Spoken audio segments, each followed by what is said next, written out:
Un auteur, un ouvrage, une édition, Radio Éthique vous propose d'arpenter les rayons de sa bibliothèque écologique et responsable.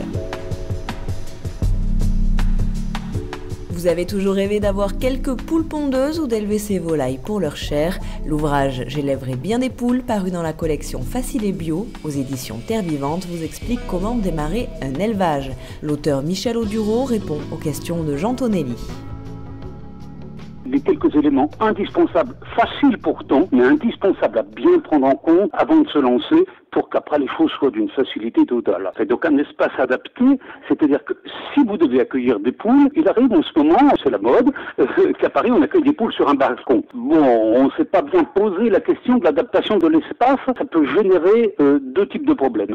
Un premier problème au niveau de la santé des animaux, s'ils disposent pas de suffisamment d'espace, ils vont pas être en bonne santé, et aussi au niveau de la maltraitance. Une poule est faite, une volaille est faite pour picorer et surtout pour gratter, c'est un besoin atavique.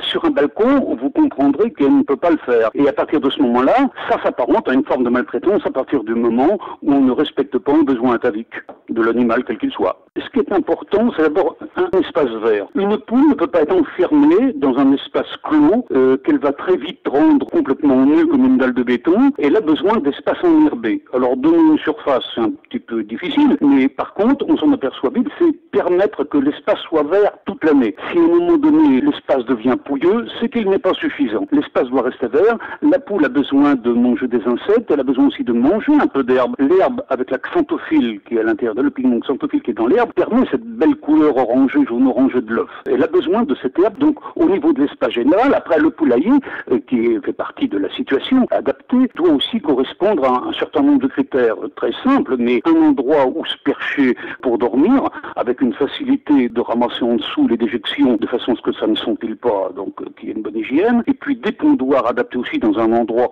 plutôt sombre et calme pour qu'elle soit au calme, et surtout placée un peu plus bas que les perchoirs. La poule a tendance à se percher le plus haut possible pour se protéger, et donc si le perchoir est plus bas que le pondoir, elle ira se percher dans le pondoir, qui sera sale tout le temps, et les œufs par la même occasion. La deuxième clé de votre livre s'appelle une alimentation équilibrée. Pourquoi ? Parce que le parti pris du livre est un parti pris bio. Donc une alimentation équilibrée, ça permet d'avoir une bonne production. Vous n'aurez pas une bonne production d'œufs sans une alimentation équilibrée. Vous n'aurez pas une bonne qualité de chair sans une alimentation équilibrée. Et vous n'aurez pas une bonne santé de votre élevage sans une alimentation équilibrée. Et si vous n'avez pas une bonne santé au départ, évidemment, ça veut dire que derrière, vous aurez des problèmes de maladie. Donc l'alimentation équilibrée est tout à fait indispensable. On considère qu'une alimentation est équilibrée à partir du moment où on met 70% d'aliments dits énergétiques. En gros, ce sont les céréales, le blé, le maïs, le seigle, l'avoine, l'orge.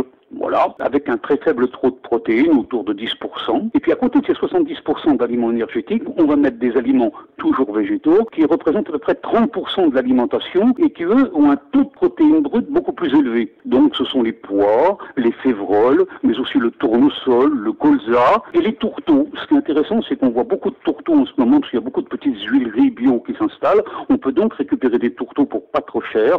On en arrive en fait à un taux de protéines brutes de 18%, ce qui est la nécessité pour une volaille pour qu'elle puisse être bien en chair et bien pondre. D'ailleurs, vous rappelez un élément important, c'est que la poule est omnivore. Ce qu'on pourrait rajouter avec une alimentation végétale, c'est qu'on peut lui donner tout nourrir. La poule n'est pas carnivore, elle est omnivore. C'est-à-dire, comme le cochon, comme l'homme, la poule mange absolument de tout. Elle peut manger du poisson, bien évidemment tous vos restes de viande, mais aussi vos restes de gâteaux, de légumes. La poule, c'est aussi un compost sur pattes. La troisième, c'est une prévention efficace. La prévention représente effectivement la troisième clé. C'est-à-dire que quand on est dans un esprit bio, on ne se situe pas dans l'état d'esprit de soigner un coup que la maladie est apparue ou un coup que le problème est apparu. C'est ce qu'on fait dans l'agriculture intensive ou dans les modes de production, quels qu'ils soient intensifs. On soigne le problème. Et le mieux, c'est la prévention. On comprend très facilement que quand le renard arrive chez vous et mange vos poules, ça va être assez difficile pour choper le renard, voire même dans l'esprit bio, c'est pas vraiment très sain de s'attaquer à la biodiversité en autant des renards ou des prédateurs, quels qu'ils soient.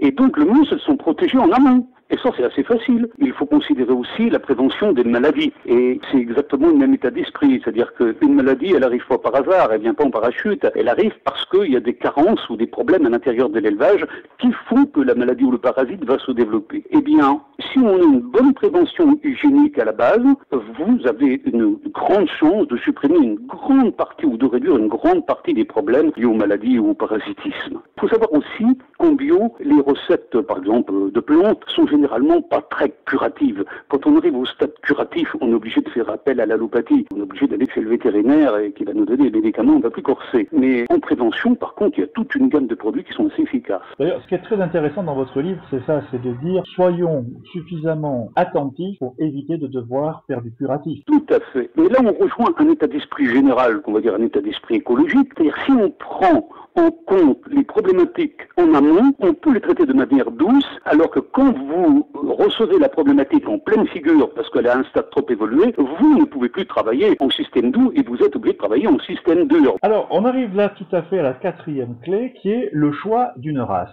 La France possède la plus grande biodiversité d'animaux domestiques. Depuis la nuit des temps, on a sélectionné, la France ayant eu un retard dans l'industrialisation par rapport aux autres pays développés et ayant continué à être une puissance agricole plus tardivement que les autres, a conservé jusqu'au début du XXe siècle une richesse de ces races domestiques. Et puis ces races domestiques ont été confrontées, juste à la sortie de guerre, mais déjà un petit peu avant, avec l'agriculture intensive, qui elle n'avait pas intérêt à avoir des races diversifiées, avait intérêt au contraire pour améliorer la production, à faire des sélections et à ne retenir qu'une ou deux races performantes. Pour autant, il faut bien reconnaître que la démarche de l'agriculture intensive nous a amené à avoir des poulets qui sont les 60 jours, un nom très poétique. Or, une poule traditionnelle, c'est 180 jours. Donc, on ne peut pas trop espérer d'avoir des volailles traditionnelles dans la production professionnelle. Par contre, l'élevage familial, ce pourquoi le livre est écrit, eux, à mon avis, surtout quand ils sont dans une démarche bio, doivent se faire en mission de protéger la biodiversité. Au niveau de la chair, je peux vous assurer que dans les races traditionnelles, on a fait des dégustations en aveugle et c'est un système qu'on va développer. Vous avez quelques races qui sont très nettement au-dessus de la mêlée. Donc moi, j'appelle un petit peu les éleveurs dans l'espace familial qui veulent se faire des bons rôtis de choisir systématiquement une race additionnelle. Raison pour laquelle dans mon livre, j'ai fait tout un tableau des poules régionales en précisant quelle était leur qualité de ponte, la grosseur des œufs et aussi si elles étaient qualité de ponte, qualité de chair ou simplement l'une des deux ou rien du tout. J'élèverai bien des poules, un ouvrage signé Michel Enduro paru dans la collection Facile et Bio, disponible sur le www.terrevivante.org.